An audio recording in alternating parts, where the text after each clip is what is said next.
The other topic that I'll be talking today is Brahmananda Mimamsa. This is the calculus of Ananda or bliss. So this section starts by explaining the orderly nature of this creation.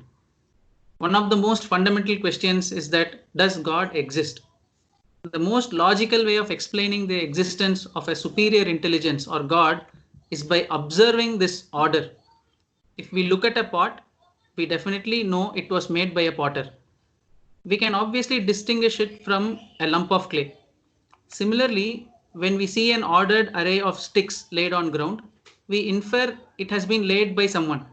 If not for someone with intelligence to have arranged it, it would lay there in a haphazard fashion. Similarly, we see such order in nature as well. The wind blows bound by the laws of nature. The sun, without missing a day, rises and sets. Likewise, the gods like Indra, Agni, and even the god of death, Yama, are also bound by these laws. They follow their duties as if they fear something far superior. The term Bhisha, fear, is used. There is a term God-fearing used in English to refer to people who believe in God. The fear referred here is not being scared, but more like submitting to a superior being. And this fear will exist as long as there is duality. Following this, the Shruti goes on to explain the calculus of Ananda or bliss. There is an interesting equation or formula taught to us by our Guru. This formula for happiness. It goes like this: happiness or Ananda is directly proportional to assets and indirectly proportional to desires.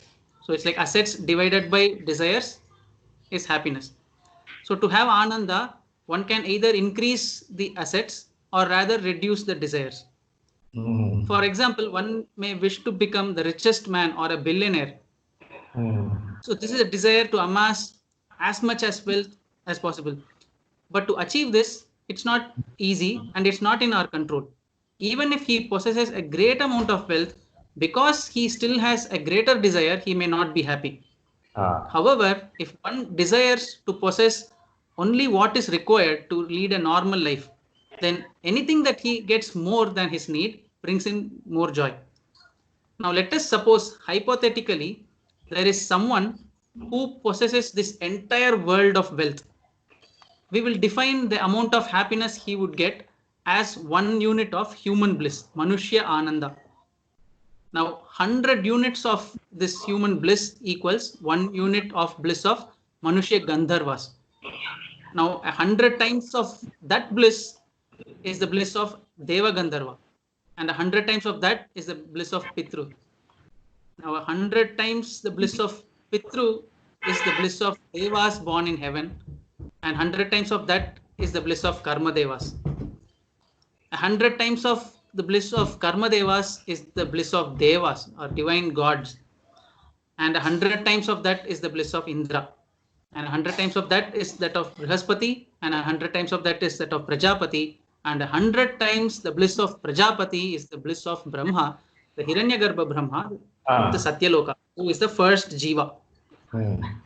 Thus, 1 unit of Brahma's Ananda is 10 raised to the power 20 units of human bliss. That is 1 followed by 20 zeros. To give a perspective, if we consider the size of our thumbnail, which is approximately 1 centimeter long, if that is the bliss of a human who possesses the entire world of assets, then the bliss of Devas born in heaven is the distance between Kashmir to Kanyakumari. So it's that big. Now, the bliss of Karma Devas becomes the distance between earth and moon, and that of Devas is the diameter of 10 suns placed next to each other. Now, the bliss of Indra then becomes 10 times the distance between earth and sun, or it is approximately the distance between sun and Saturn. No wonder Asuras or Rakshasas always want to conquer the post of Indra. Finally, the bliss of Brahma, the first and foremost Jiva, the bliss of Brahma is the diameter of our Milky Way galaxy. That is, if the maximum Ananda for a human by possessing a world of health is just the thumbnail, then the bliss of Brahma is diameter of a galaxy.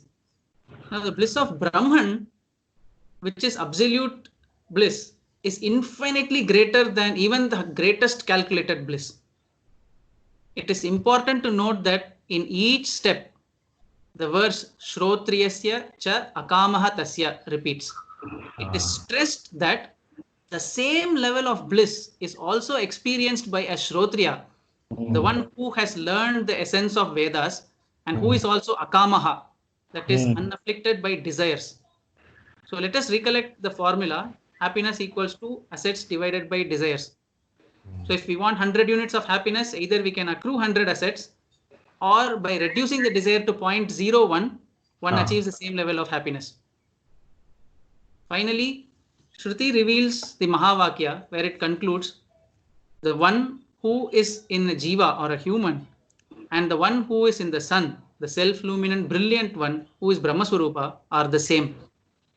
The one who realizes this, the self, goes beyond all 5 koshas and enjoys the infinite bliss of Brahman. Thank you. Adbhutam.